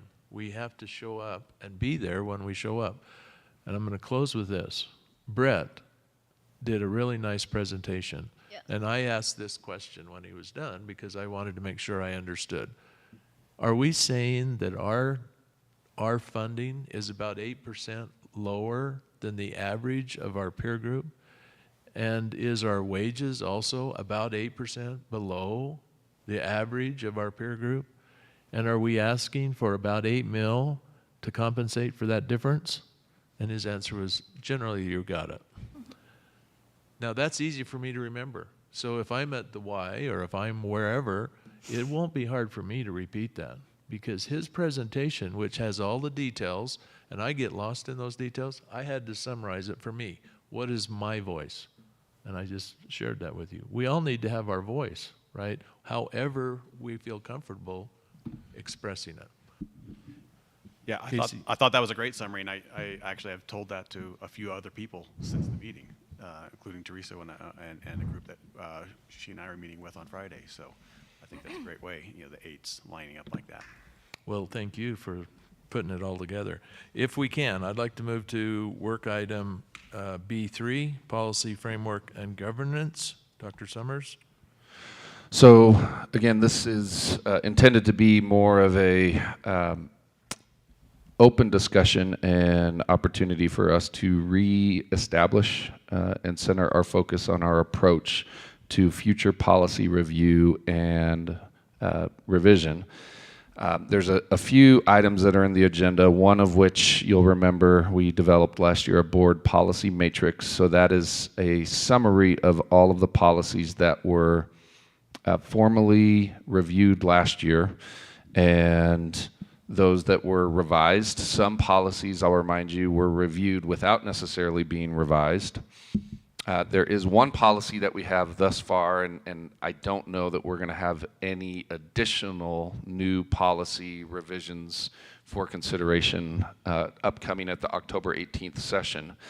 But the last thing I want to throw out there, and maybe this is more of the crux of this, is what do we want policy review to look like as we're going into more of this school year?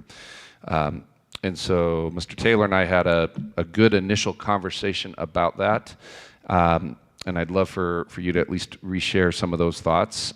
The other resource then that's in the agenda to help support that is Chapter 5 from the most recent version of the school board, the CASB School Board Leadership Workbook. And it's a real solid reminder of what the board's obligation is to policy development, review, and implementation.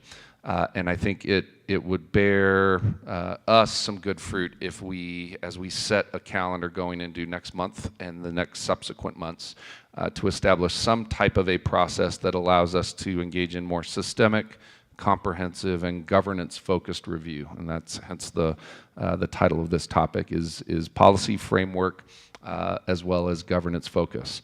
And that's something that we have to, I will just say, I think we started last year with a pretty good focus on this, and we lost a little bit of steam about midway through the year. So it's an opportunity for us to recommit to that, make sure that everyone is working off of the same page here, and that it's more than just a feeling of what might feel like just kind of standard policy review.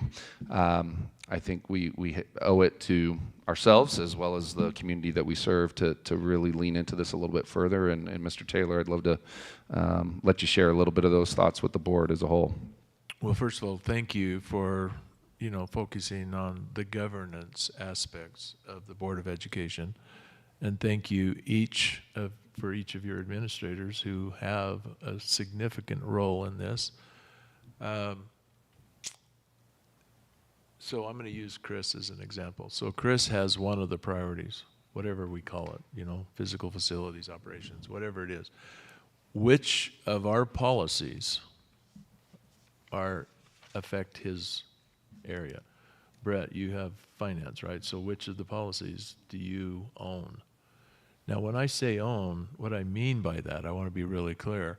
The board owns those policies, but we're asking for your assistance to review those policies that affect your area of administration and come back to us with they're good, or we need to make some improvements, additions, or perhaps CASB has suggestions.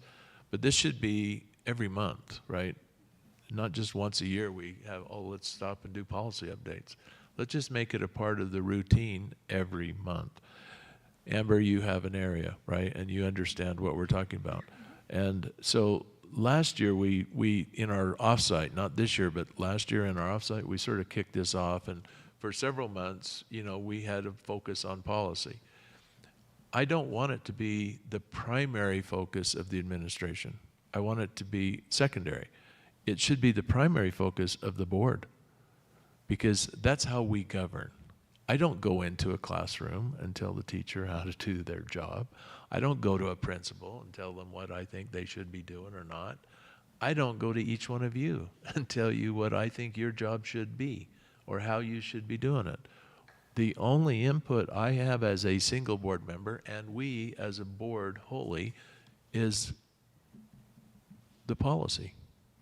Now, we get to participate in this strategic planning process, and I appreciate the openness, the candor, the honesty, the ability to collaborate is phenomenal. So that's a good thing. The next step beyond the comprehensive strategic plan with its 6 priorities is the policy governance. And I'm pleading actually, that the administrators that have particular policies that affect their area of administration, please review them, read them.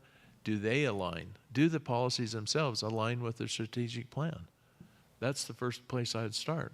And then I just had to ask Casey if we could just make sure we keep the momentum, because it isn't a race to a finish line.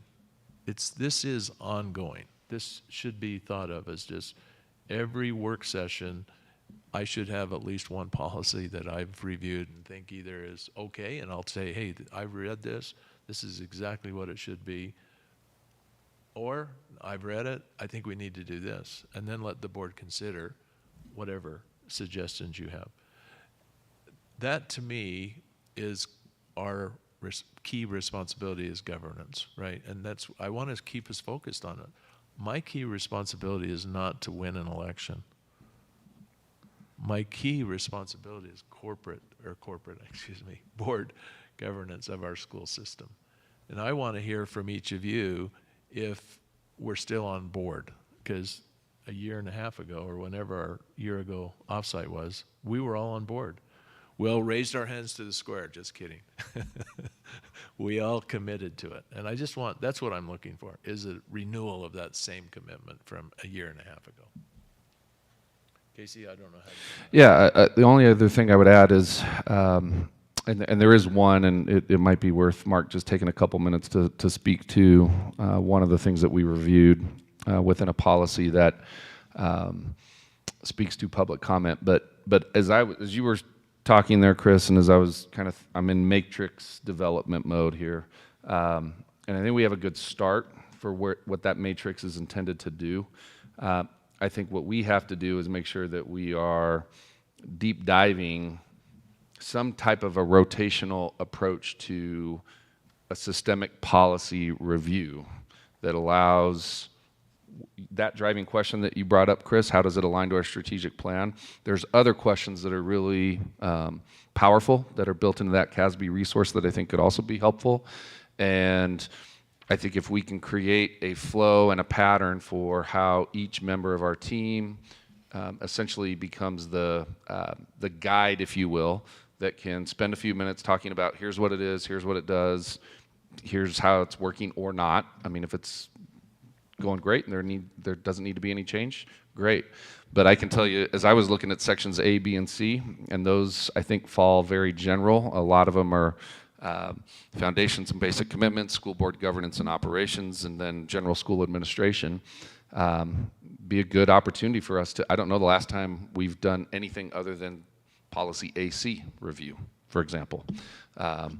There's goals that the last board, Mr. Clausen, you probably remember, established that, are those the same goals that we have, or how have they evolved over time? So it'd be a good opportunity for us to say, here's what they look like in 2022 and the next few years and beyond. So it's all the things you just said, and I think it's just a matter of making sure that we're organized and driving toward that goal. And in the interest of time, if you guys don't mind, I'd like to just ask each board member to just share your reflections about this topic now, because I want to make sure we're all on the same page in terms of what I said. I don't want it to be coming from me. That's my perception. So Ron, could you contribute here and just add what your thoughts are about policy framework and governance focus? Yeah, so two things. I think if I may attempt to summarize what you said, you're looking for disciplined cadence, right? Very good. Okay, so just want to make sure I got it. Secondly, I do remember that meeting, and I, on a personal only note, remember sitting there going, how many hours are we going to spend on policies that don't impact the kids, until I realized that there hadn't been any spring cleaning since 2014, which meant the quantity of dust on the policies could be significant and could come back to bite us. And I think Chris had a couple examples of where it did come back to bite us. So the value of spring cleaning once every spring or a disciplined cadence, I'm in favor of, unless it truly takes away from core mission stuff. And so the question is, can we make this the art of the and versus the or? That's my thought. Very good. Tiffany? I would concur with what you just said, Ron. When I'm listening and I'm thinking, I appreciate that we're clean, like I think you said it best, dusting it off and looking at what do we need to do, and looking at where's the rhyme and reason for each of these, and making sure that there's consistency in that rhyme and reason. So to Casey's point, Dr. Summers's point, are we going to look at all of B and all of J at the same time, or are we doing what makes sense as we're going through? When I'm looking at the district leads and I'm looking at reasons for revisions, sometimes you're going to see one that comes up because of legislation that may not be within that cadence that answers to the rhyme or reason. The other reflection I would have is I did appreciate when we had board leads on this as well, because I felt like it opened up an opportunity for us as board members to communicate with the staff leads. And so when we were speaking to them at board meetings, if there was questions, we could communicate with each other. And I appreciated, Chris, when you said, Matt, what did you think of this? Or Ron, what did you think of this? And then my last reflection is something that I want to be mindful of. I don't, as this is just as one board member, changing a policy just because CASB says, hey, this is a good idea. I want it to be based in foundation. Is it based in law? Is it based in our own community? I want to make sure that we're doing the policy changes because it's what's right for D38 and because it's what we're required to do by legislation or by constitutional amendment. Not necessarily because CASB said, hey, you know what, why don't you change these words? Okay, well, does that apply to D38? Let's not do it just to do it. Let's do it because it has rhyme and reason. Thank you. Matt? You know, with Ron and Tiffany, as well as your comments, Casey and Chris, I don't have a whole lot to add. Yes, I would raise my hand to the square, Chris. The only thing that I would add is as far as prioritizing the resolutions that we go through is just looking at the legality of it. I think where we have the greatest vulnerability for liability purposes, for me, that's probably where I would start, kind of work from there. Excellent. Thank you. Casey, anything you want to close with? No, it's, I think, very helpful, and what I propose we do is spend a good chunk of time at our next November work session creating and putting this framework in process. And so I would anticipate a nice summary of what's already been said, as well as an outline of here's how we're going to dive in more deeply going into November and beyond. And Ron's disciplined cadence, perfect description of what we're looking As long as he brings his duster, because I appreciate the spring cleaning frame of that as well. Yeah, swifter. That would be skilled labor for me. Okay. And Mark, did you want to talk through the policy BEDH public participation? Because it's on here. So. In the interest of time, I would suggest we just follow what you all said, and we'll come at it at a board meeting with some recommendations. So. Perfect. Perfect. Thank you. Casey, thank you as well. So the next agenda item is a preview of the October 18th board meeting agenda, which is attached to in the board docs. Does everyone have access to that? Mm-hmm. Do you want to walk through it real quickly? Sure, I'm happy to. So October is Principal Appreciation Month. While we don't have all of our recognitions currently spelled out, we anticipate an opportunity to celebrate and appreciate our principals, in addition to a special principal, and I'll just leave it at that. So we'll make sure that is something that is more spelled out going into the next week or so leading up to October 18th. As a reminder, I should have said this from the outset, our Monday meeting is a Tuesday meeting for this month, and the reason for that is we are actually closed. Well, the district operations aren't, but schools are closed from October 14th to October 17th. So just, again, a reminder that this is actually a Tuesday evening board meeting, one of the few exceptions that we have in the year.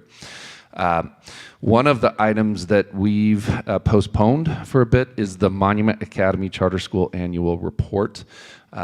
And I will just share that we are working on determining or partnering essentially with Monument Academy to know who exactly will be here to provide that report. I anticipate at least a board member or two, in addition to some of their leadership team. And because we would be hosting that item as part of our agenda, one of the things that we would also probably anticipate is an opportunity, if this is available or works, I should say, for both MA and for us, is a short reception ahead of the meeting. We did that, if you recall, about 3 years ago or so, and it was just an opportunity to have a few items available just to nibble on and just a good element of introduction and relationship building. That has yet to be confirmed. So as soon as we have that confirmation, I just want to do a quick check and see if we did that around 5:30 or so. Would that work for most of you that are actually here? And the date again? The actual- October 18th. October 18th. So it'd be right ahead of the meeting. Tuesday. 5:30 p.m. I'm good. Yeah. Subchurch, is that good for you? Yes, sir. Mr. Clausen, is that good for you? Unfortunately, I'll be watching the Palmer Ridge, I should say unfortunately, I'll be watching the Palmer Ridge girls volleyball game. Okay. Okay. All right. So maybe to be continued. Let me just do a little bit of offline work on that one. Well, let me ask a question. Sure. Do you want to change just move back one Monday? To November? No. Oh, the meeting itself. Oh. One Monday. October 24th instead? Yes. I second. I have no objection to that if that's what you all want to do. We do have a Portrait of a Graduate listening session that's just prior to that. I don't know who that's with, Amber. From 5:30 to 6:30. But who's that with? That is with, on my calendar, I don't have it. I need to look. It's either with staff or families, facilitated by CEI. So that wouldn't necessarily conflict with a board meeting. It would just be happening. And it's a virtual event, correct? Okay, so I'm hearing. Tiffany, is 24th open for you? I don't have anything on my calendar, surprisingly. Okay, let's grab it. Okay, we will. Do you have that, Ms. Wood?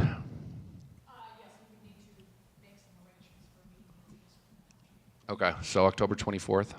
So if we were to host the meeting on October 24th, could we still plan on doing a reception 5:30ish ahead of the meeting? As long as you get it quick, because Tiffany's calendar's still open.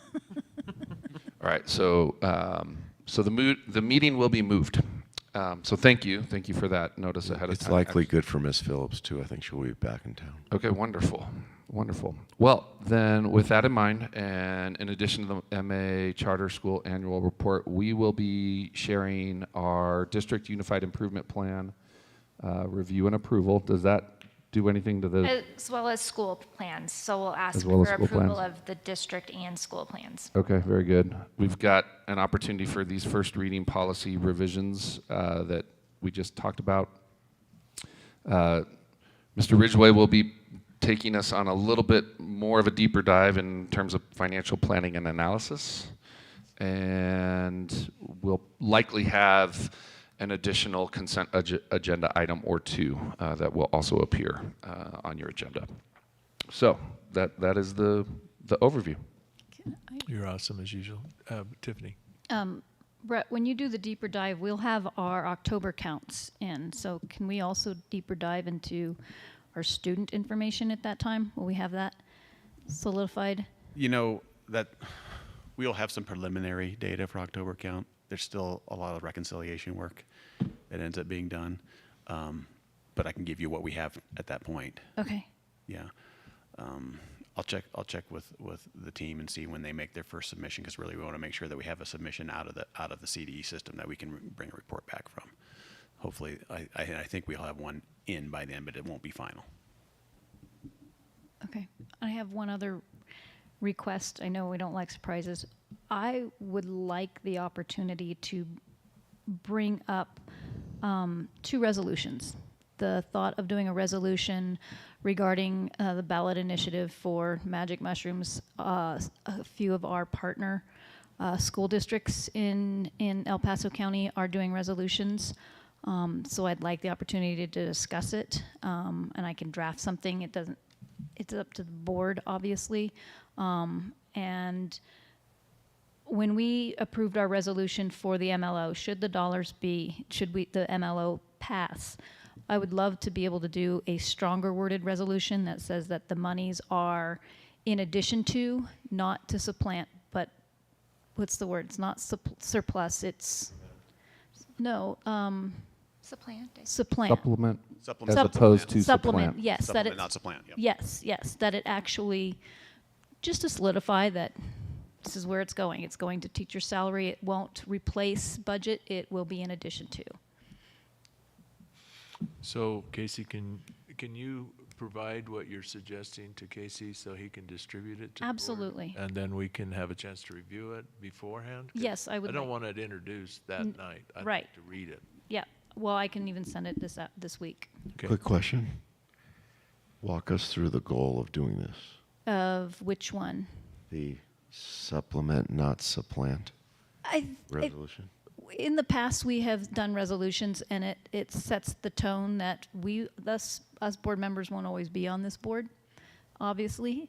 So when we've done resolutions, it's a resolution that stands the test of time unless a future board wants to rescind the resolution.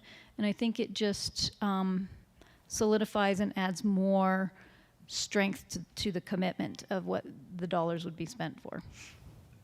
Tiffany, I have a question about that same resolution. Is that if we win? If Yes. Okay, so we don't need to do it on October 25th. We could do it on November 20th or whenever, right, after the election.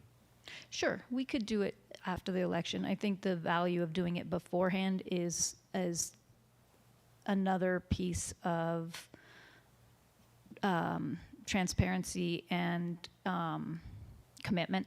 But my reaction to that is I don't want to do it thinking it's going to sway voters. Oh, gotcha. Oh, good, fair enough. I mean, what I heard you say when you introduced the concept was if the money's there, then we're going to reinforce its purpose. So we could do that in November, right? I just don't want to make it a campaign thing. That's all. Fair enough. The magic mushroom, that's just follow on Ron's. What's the purpose or intent? So the idea is that this particular ballot initiative is a lot looser than we've seen with the past marijuana ballot initiatives. It doesn't give local control. And what would be the effects of our students? Obviously, it's still a 21. It's anytime you introduce something new, it solidifies our commitment to the safety of our students. And I thought of this too because it was a subject that came up in our Engage and Elevate on what are we doing and what is our commitment to protecting our students. So it just solidifies our commitment to protect our students. And that we don't think it's That's as in reaction to proposed legislation or a ballot initiative. A ballot initiative. Okay. It would be, my thought is that it would be a resolution saying that we as D38 don't think that this ballot initiative is a good idea for our students. Understood.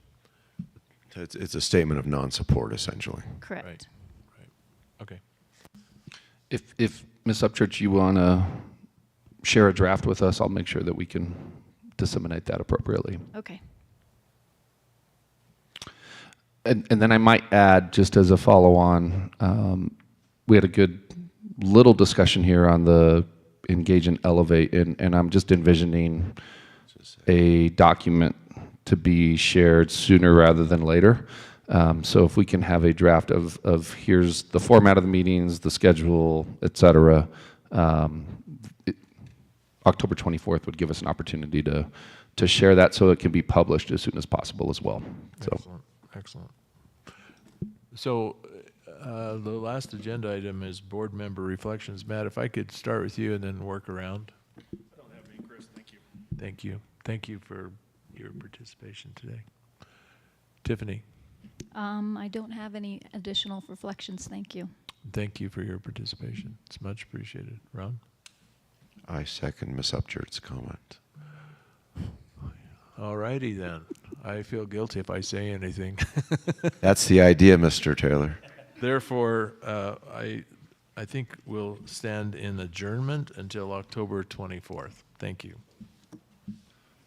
Thank all of you. I just got turned on.